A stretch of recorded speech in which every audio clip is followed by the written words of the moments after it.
ধরুন আপনার ম্যানেজার আপনাকে এমন একটি ডেটা শিট দিল এবং বলল জাস্ট এখানে পাস্তার সেল কোনগুলো সেটা আমাকে দেখাও, অথবা আমি এখানে যদি নেম চেঞ্জ করি, অন্য নেম দেই, তাহলে সেলসটা অটো আপডেট হবে।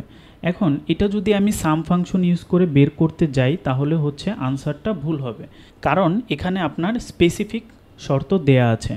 এমন স্পেসিফিক শর্তের জন্য রেজাল্ট বের করার জন্য আমরা সাম ইফ ফাংশনটি ব্যবহার করি।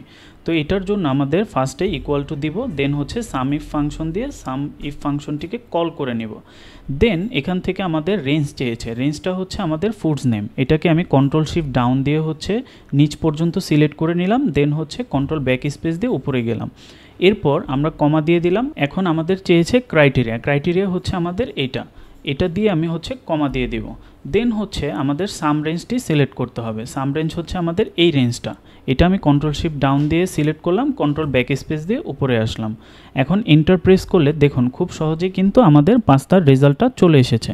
এখন আমি এখান থেকে যদি পিৎজা সিলেক্ট করি তাহলে দেখুন আমাদের কিন্তু পিৎজার রেজাল্টটাও চলে এসেছে।